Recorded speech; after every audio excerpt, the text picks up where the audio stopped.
Okay, I've been waiting to do this video for 3 weeks. I ordered a needed part 3 weeks ago.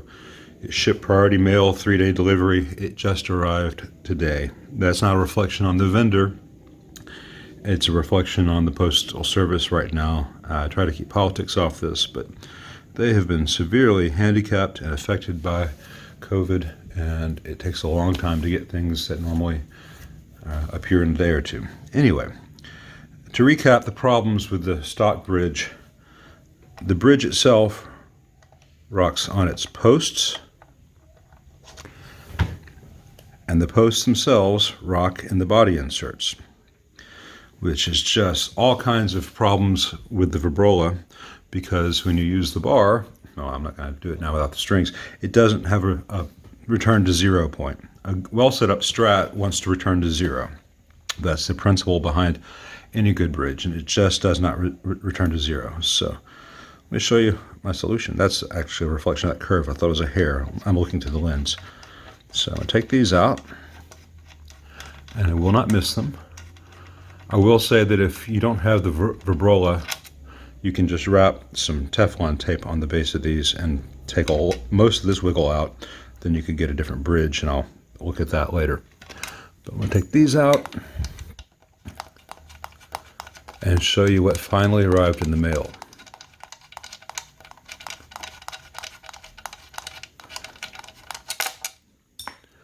Okay, I ordered these from Faber, and this comes out of the body, this goes into the body, and then you have a solid mounted insert that won't wiggle.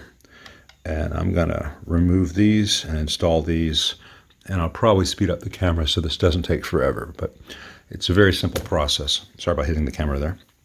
I know that Callahan also makes a version of this that works. Callahan's is stainless steel, I believe, which is no problem. I'm with a Faber because it has the gloss nickel. It'll match everything else. Both companies make very good things. I will say that this kit from Faber included all the tools to extract the old pieces and install the new ones, whereas the Callahan, you have to have tools laying around. And I do have that kind of stuff, but it's nice to not have to find a bunch of stuff. So anyway, this is the part where I'll shut up and we'll speed this up in the playback.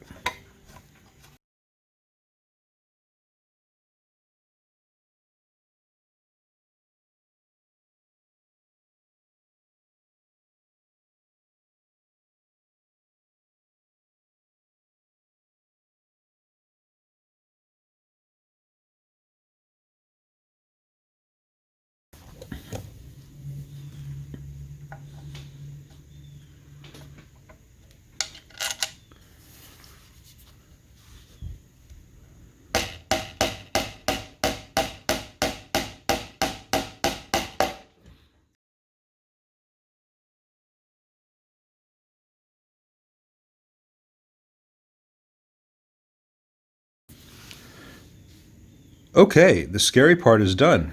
So, that took, what, 3 minutes? Even less on the playback here. And now these have no wobble. They are, the guitar's wobbling on the table. They are solid. They're all the way flush down. I just want to get them flush with the body. I don't want to impact the surface any. I used a regular hammer because it has this steel sleeve which protects the post itself. If you're nervous about that, there are plastic hammers to use. I've done this a few times. So now I just put these wheels on, just like on the old ABR system.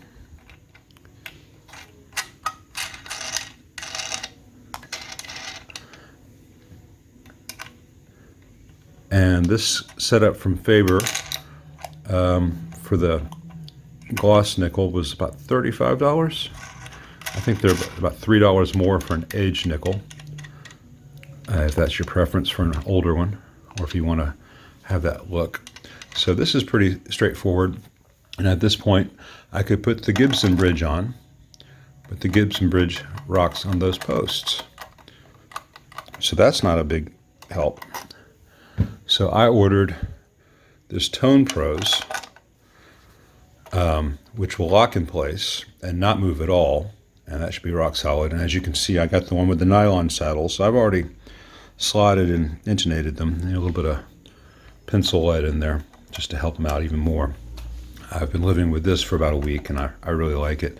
And I think now that the bridge will not be moving, that'll be the last piece of the puzzle.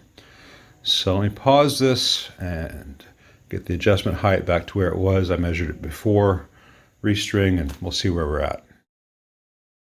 Real fast before I string it up, I've got these solid studs, and the bridge is locked.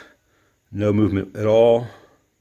So it's just going to be the friction on these saddles, and these G formula saddles are supposed to be self-lubricating. We will find out, but this should take a lot of the issues out.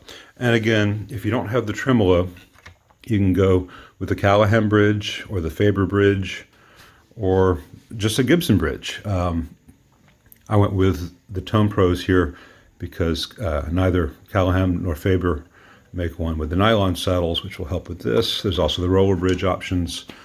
You can fit a Nashville on these posts as well. So let me get that. The one thing I found is that once this is locked in here, these posts can go down. So I may be revisiting that with a little bit of Loctite just to keep one more thing out of the way. I'll see if that becomes an issue. This is my first time with this system on an SG with a trim, so time for strings. Okay, the change is all done. Even with the locking tuners, these new strings still have some stretch in them, and it takes a while to find the perfect balance for this trim, just like a Strat. When you're first getting it ready to go, you raise the tension on the G string, and the A string goes a little bit flat. You got to find the balance point, just like on a Strat. That's no big deal. But for our purposes now, with the solid posts in the body and the bridge locked to the post, if I use the bar,